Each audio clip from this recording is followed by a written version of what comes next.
मुसीबतें हैं कि नरेश मीणा का पीछा छोड़ने का नाम ही नहीं ले रही हैं। जी हां, नरेश मीणा की मुश्किलें लगातार बढ़ती जा रही हैं।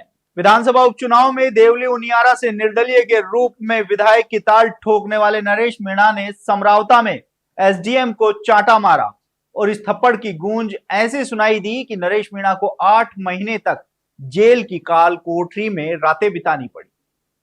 8 महीने बाद नरेश मीणा को जमानत का लाभ मिला और नरेश मीणा जेल से बाहर भी आ गए। जेल से बाहर आते ही उन्होंने एक यात्रा निकालने का ऐलान किया और इसकी शुरुआत भी झालावाड़ से की। लेकिन इसी बीच झालावाड़ में एक ऐसी घटना घटित होती है जहां पर एक जर्जर स्कूल की छत गिरने से 7 मासूम बच्चों को अपनी जान से हाथ धोना पड़ा। नरेश मीणा घटनास्थल पर पहुंचते हैं और मेडिकल कॉलेज के बाहर धरने पर बैठ जाते हैं। लेकिन हाईकोर्ट ने जिन शर्तों पर नरेश मीणा को जमानत का लाभ दिया था, उन शर्तों का कहीं ना कहीं उस धरने में उल्लंघन के रूप में देखा गया और जिसके बाद नरेश मीणा एक बार फिर से सलाखों के पीछे पहुंच गए। नरेश मीणा इस समय झालावाड़ जेल में बंद है और नरेश मीणा के समर्थक नरेश मीणा की रिहाई की मांग को लेकर आवाज बुलंद कर रहे हैं।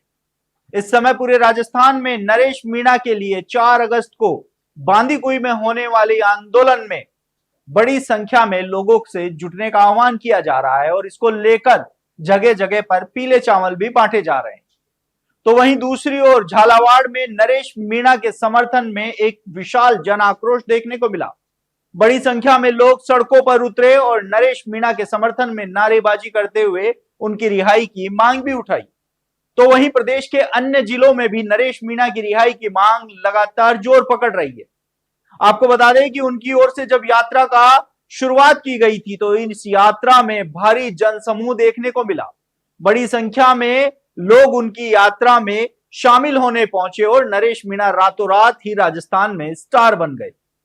अब नरेश मीणा झालावाड़ जेल में बंद है। नरेश मीणा की रिहाई की मांग को लेकर 4 अगस्त को बांदीकुई के अंदर आंदोलन का ऐलान भी कर रखा है और इसको लेकर अब लोगों से बड़ी संख्या में इस आंदोलन का हिस्सा बनने का आह्वान भी किया जा रहा है। देखिए, आपको बता दें कि नरेश मीणा को 8 महीने बाद जमानत का लाभ तो मिला था, लेकिन 10 दिन बाद ही वह वापस से जेल की सलाखों के पीछे पहुंच गए थे, जिसके बाद उनके समर्थकों में आक्रोश है। हालांकि नरेश मीणा से जेल से निकलने के साथ ही सीएम भजनलाल शर्मा को लेकर कहीं ना कहीं आभार भी जताया था कि उनके प्रयासों के चलते ही वह जेल से बाहर आए हैं। सरकार के खिलाफ वो कुछ भी बोलते हुए बसते हुए नजर आए।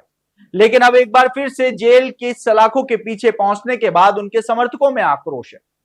उनके समर्थकों ने चेतावनी दी है कि यदि 4 अगस्त से पहले नरेश मीणा की रिहाई नहीं होती है तो राजस्थान में एक बड़ा आंदोलन किया जाएगा। ऐसे में अब देखना होगा कि जहां 4 अगस्त को लेकर पहले ही समर्थकों ने एक बड़े आंदोलन का ऐलान कर दिया है, ऐसे में क्या नरेश मीणा जो उनकी जमानतों की शर्तें थी उनके उल्लंघन के चलते वापस जहां जेल में पहुंच चुके हैं, तो ऐसे में क्या वह जल्द ही जेल से बाहर आएंगे या एक बार फिर से नरेश मीणा की रिहाई के लिए एक लंबा इंतजार उनके समर्थकों को करना पड़ सकता है। आप देखते रहिए द नगरी न्यूज। मैं हूं ललित वर्मा।